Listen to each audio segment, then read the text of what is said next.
Halo, Assalamualaikum warahmatullahi wabarakatuh. Pada praktikum ke-8 ini membahas tentang pengaksesan database. Database yang akan kita pakai adalah SQLite, di mana sudah diterangkan di dalam sesi teori bahwa SQLite ini dia sifatnya adalah library yang standalone yang ada di Android Studio menyatu dengan aplikasi tanpa harus kita mengkonfigurasi atau menginstalnya terlebih dahulu. Oke, untuk bagian A, yang pertama adalah membuat database SQLite. Jadi pertama-tama kita bikin dulu empty activity seperti biasa, kemudian namanya beri nama seperti ini.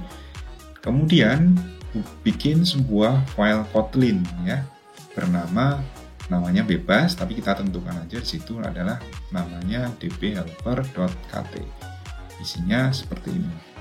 File ini digunakan sebagai inisiasi atau komunikasi dengan database SQLite ya, atau koneksi. Ini file Kotlin dbhelper yang sudah kita buat. Jadi di dalamnya terdiri dari beberapa inisiasi yang kita memungkinkan kita atau aplikasi untuk mengakses atau meng-create database baru bernama dbuser. Kemudian di dalamnya ada onCreate, situ ada create table di dalam database dbuser. Tabelnya bernama users, kemudian kolomnya ada ID. Jadi sifatnya adalah primary key auto increment, kemudian tipe datanya integer, yang kedua ada username, tipe datanya adalah text, kemudian password, tipe datanya adalah text. Kemudian kita coba sematkan 1 atau 2 contoh code data untuk memberikan database ini, kemudian table users ini ada record datanya, yaitu insert into users, kemudian kita tahu ID itu sifatnya auto increment sehingga kita tinggal mengisi yang username dan password aja. Values-nya nama Anda, kemudian password-nya bebas. Kemudian nama teman Anda juga, password-nya juga bebas ya. Seperti itu. Kemudian, pada main activity, tambahkan action untuk melakukan inisiasi koneksi ke dbhelper yang sebelumnya dibuat untuk melakukan query pada database. Setelah dbhelper.kt ini kita create untuk inisiasi, untuk komunikasi, untuk koneksi ya, maka sekarang di main activity itu kita bikin kode untuk memanggil apa yang sudah kita inisiasi di sini tadi. Cuman ini sudah full ya, full application. Hasil jadinya seperti ini nanti ya. Tapi kita bahas dulu step by stepnya. Yang pertama, yang diperlukan hanya sebuah variabel yang digunakan untuk menginisiasi dbhelper yang sudah kita create tadi. Kemudian dia memanggil readable database. Kemudian kita lakukan query yaitu select bintang from users. Jadi semua record itu kita coba tampilkan. Nggak ada argumen situ, null. Kalau lanjut ke next ke record selanjutnya ketika sudah selesai dipanggil ya, maka kita akan tampilkan sebuah toast yang berisi application context tadi, dan query-nya adalah kita get string yang ada di kolom indeks pertama. Kolom indeks itu dimulai dari 0 ya, 0 itu adalah ID tadi ya. ID itu yang ke-0, yang ke-1 adalah username, yang kedua adalah password. Sehingga kita tampilkan username-nya di situ. Maka hasilnya seperti ini. Record-nya akan muncul menjadi toast ya. Hello world tadi kita nggak apa-apakan sehingga masih ada di situ. Yang dibutuhkan hanya ini saja.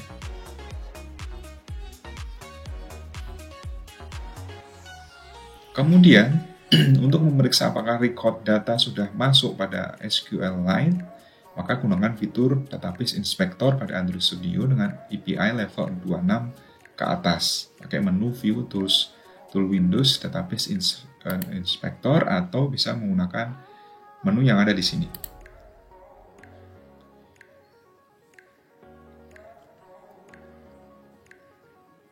Nah, saya menggunakan API 28 ya, sehingga 26 ke atasnya sudah aman, sehingga kita bisa melakukan monitoring atau inspektor ke database yang sudah kita create di sini. Gitu. Pastikan ketika nanti memilih emulator, itu API 26 ke atas.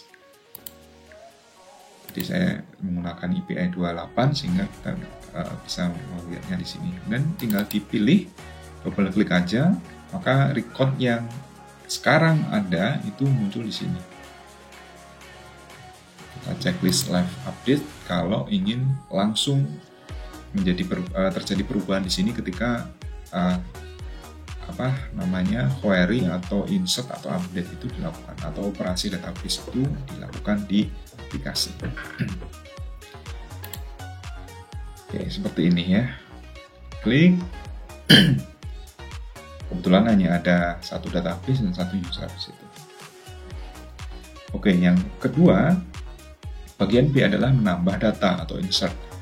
Nah, masih dengan project yang sama, sekarang kita fokus untuk menginsertkan atau melakukan penyisipan sebuah record set ke dalam table yang ada di dalam database. Nah, tadi kita cek tabelnya adalah table user.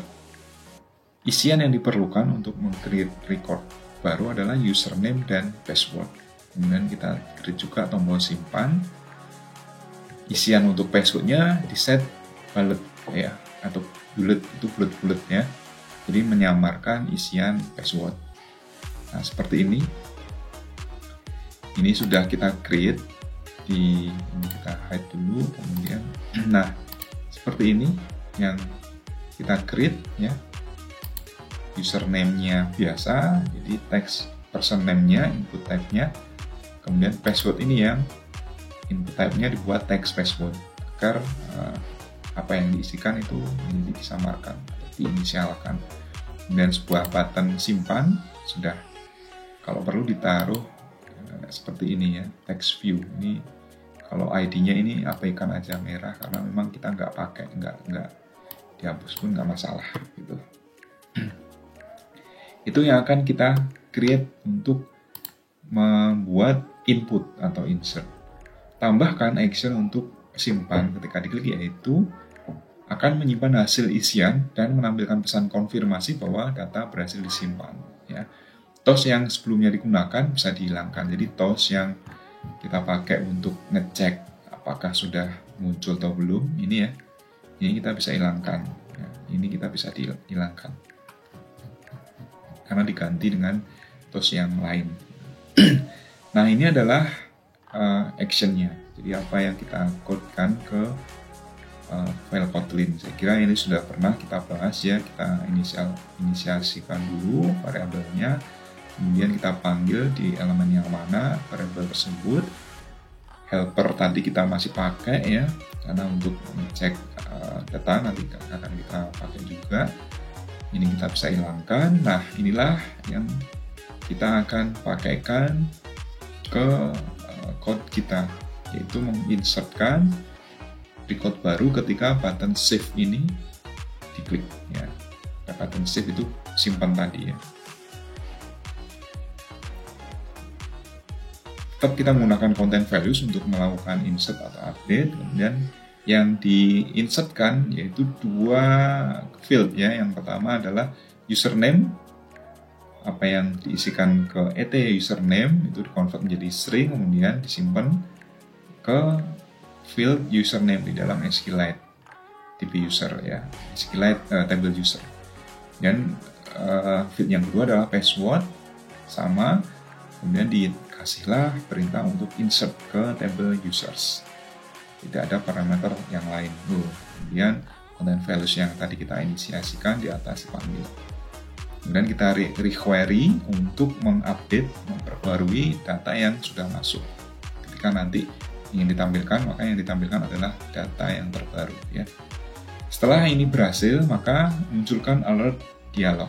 Jadi pesan dialog atau alert itu fungsinya hanya untuk memberikan informasi bahwa oke, data berhasil disimpan dengan caption insert data. Kemudian di dalamnya kita gunakan set positif button ya, tombol OK positif. Dia hanya berfungsi untuk sekedar finish ya. Ketika ini sudah selesai, maka ketika diklik OK maka selesai gitu. Apa yang terjadi ketika tombol OK ini diklik nantinya, maka isian username dan password itu, ini username, password itu akan dikosongkan, kemudian username akan set fokus di situ. Jadi kursornya ada di sini, fokusnya klip dan siap untuk mengisi record set selanjutnya. Seperti itu. Hasilnya seperti ini. Misalkan data yang sudah ada sekarang tadi itu, nah seperti inilah, ini kemarin. Kita akan coba insertkan satu buah data ya. Nama username-nya adalah nama baru, misalkan seperti itu. Password-nya kita coba 1, 2, 3, 4, 5. Oke, setelah itu kita save, kita simpan. Nah, ini adalah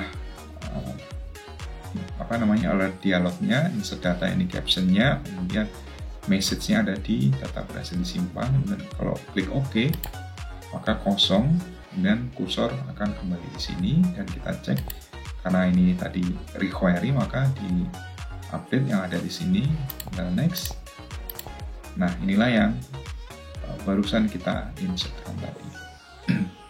Oke. Selanjutnya adalah ini di run, kita cek lagi juga di database inspector, maka nama barunya akan muncul di record ke-3. Oke, yang bagian C adalah view data atau menampilkan data. Nah, untuk view ini kita tampilkan data-data apa aja yang ada. Tadi ya, kita sebenarnya belum membahas ini, cuman kita tadi barusan sudah bahas. Ada first, preview, next, dan last. Jadi tombol-tombol ini kita create di bawah text view ini. Nah, seperti ini. Ini text view, text view, text view, text view, text view, text view. Kemudian ini adalah button. Setelah itu kita inisiasi tombol-tombol itu. Seperti biasa ya, kita deklarasikan dulu di atas. Situ sengaja, karena sengaja saya tidak bahas lebih detail di sini karena sebelumnya pasti sudah pernah dan sudah paham ya. Kita inisiasikan di sini, kemudian kita panggil, baru masuk ke button-buttonnya itu. Yang pertama adalah button first. Ini kodenya. Button first itu ketika diklik dia akan menuju ke first record ya, jadi ke record pertama. Apa yang terjadi di situ, TV ID itu di set text-nya 0, maka yang muncul adalah ID-nya ya. RS ke 0 itu ID, RS ke 1 itu username, RS ke 2 itu password ya, sesuai dengan TV username, TV password yang ada di situ, sehingga di sini dia akan muncul. Ini kan TV ID, ini TV username, ini TV password akan muncul. Dan kalau tetap aja diklik, maka akan menunjukkan terus tidak ada data seperti itu.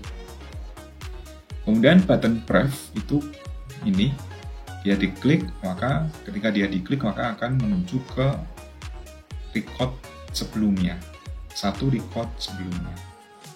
Move to previous, sama ini 0, 1, 2 tampilkan di sini, dan ini juga sama untuk terus ketika sudah tidak ada lagi data. Kemudian button next itu tombol next, dia move to next, sehingga ketika ini diklik maka akan next satu record setelahnya berdasarkan ID ini. Jadi ID 25, 26 atau setelah 24 ini yang akan ditampilkan. Kemudian button last itu akan menuju ke the last record, move to last. Jika diklik dia akan menuju ke record paling akhir, record terakhir. Kemudian kita run aplikasi. Tadi kita sudah cek ya, ini brief lagi tidak ada data. Next, tidak ada data ke first, ke record pertama, ke last, ke record terakhir. Berhasil. Yang bagian D adalah mengubah data atau update. Jadi kita butuh dua tombol di situ, tombol ubah sama tombol update. Ubahnya itu ada di sini, update ada di sini.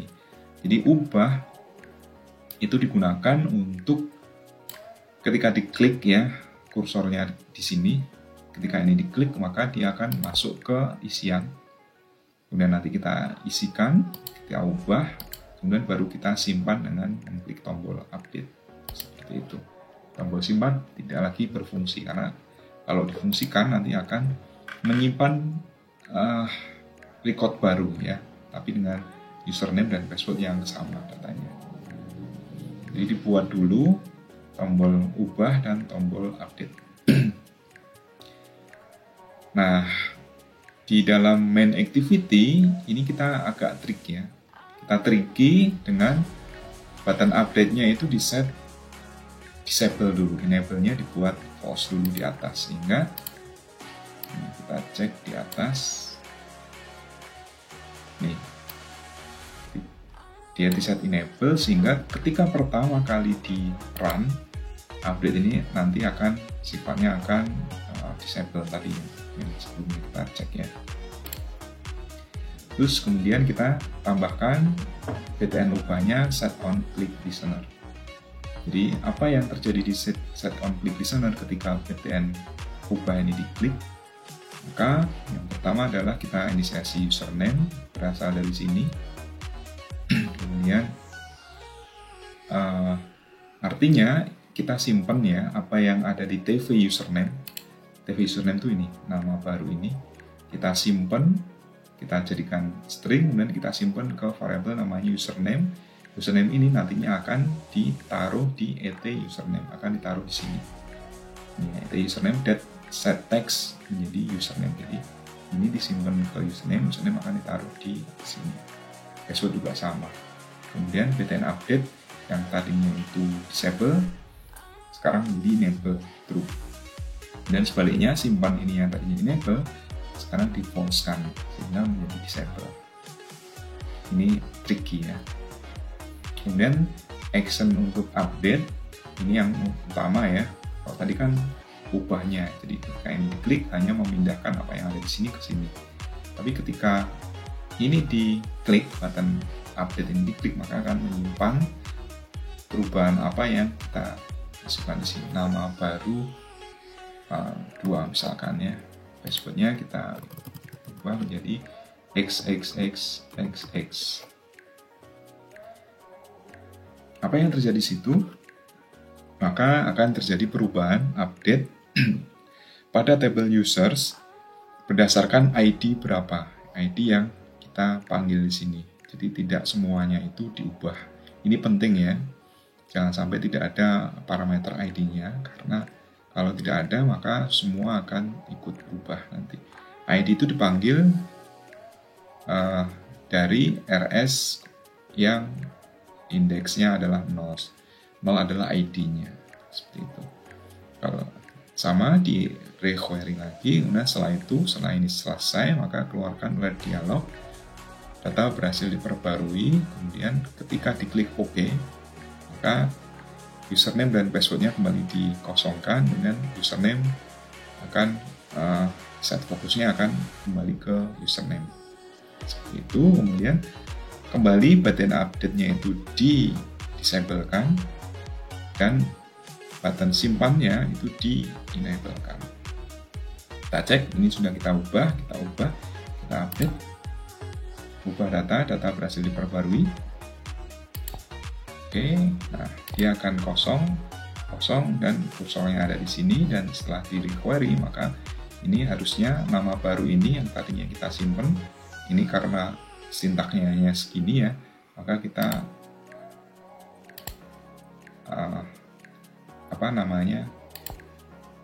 jalankan lagi untuk nah ini untuk recordnya, untuk meretrieve lagi, untuk mengambil lagi data yang baru, nama baru 2 xxx sudah terupdate. Oke, ini yang terjadi ya, yang tadinya disable sekarang enable. Jadi klik update, maka ini akan disable lagi, enable-nya akan pindah ke sini. Yang bagian E adalah delete atau menghapus data. Tambahkan sebuah tombol hapus ya. Kita tambahkan tombol hapus di sini. Sini. Kemudian kita susun action untuk tombol hapus ini ketika diklik saat klik listener. Yaitu ini agak beda dengan yang sebelumnya, yaitu yang dimunculkan adalah confirmation box ya. Jadi dialog konfirmasi. Jadi tombolnya ada OK dan ada batal. Kalau diklik OK maka delete. Jadi di delete. Kalau diklik batal maka dia akan cancel, nggak jadi di delete. Seperti itu. Sama ya. Jadi seperti ini. Query-nya adalah delete, kemudian nama tabelnya apa, plus parameter ID-nya. Parameter apa yang menjadi primary key di situ, yaitu di index ke 0. Kemudian di query dan move to first ketika selesai dilakukan penghapusan. Nah, sekarang kita coba. Yang kita del adalah coba yang ini ya, anyar. Kita hapus. Yakin akan menghapus data ini. Kalau batal dia akan kembali. Kalau klik OK, maka dia akan hilang datanya dan kita cek sudah tidak ada lagi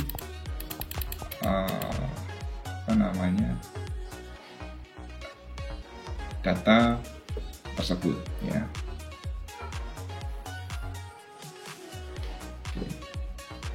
Itu saya kira untuk praktikum kali ini. Jadi praktikumnya adalah dikerjakan nomor 1 sampai 20, ikuti petunjuk yang ada. Ini bisa untuk latihan ya. Dan yang nomor 2 ini kalian diminta untuk membuat sendiri aplikasi CRUD. Kasusnya adalah mencatat biodata. Fieldnya itu minimal nama, jenis kelamin, alamat, dan usia. Silahkan bisa kalian kembangkan sendiri. Untuk view data ini sifatnya opsional, dapat berupa list view. Jadi list view, kalau ini kan masih biasa ya, dia hanya text view aja. Nah nanti bisa dicoba list view, ini sifatnya opsional. Jadi list view itu ada di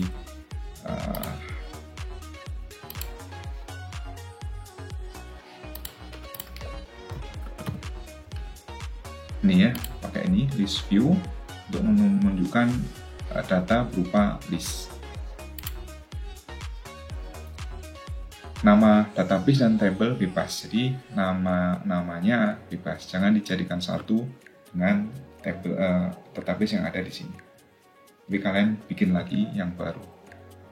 Kemudian nomor 3 ini sifatnya adalah opsional ya, bonus. Tambahkan splash screen yang dijalankan ketika aplikasi running pertama kali dan akan menuju ke laman utama setelah 2 detik. Jadi ketika dieksekusi maka nggak langsung muncul ini, tapi muncul dulu splash screen atau greeting ya. Dikasih gambar, logo atau nama kalian, foto kalian, bebas silahkan. Dia akan tampil selama 2 detik, kemudian setelah detik ketiga atau detik kedua menuju ke detik ketiga dia otomatis akan menuju ke sini. Seperti itu. Desain konten splash screen bebas, silahkan kamu desain bebas. Sifatnya opsional. Baik, itu untuk praktikum kali ini tentang pengaksesan database menggunakan SQLite. Terima kasih. Assalamualaikum warahmatullahi wabarakatuh.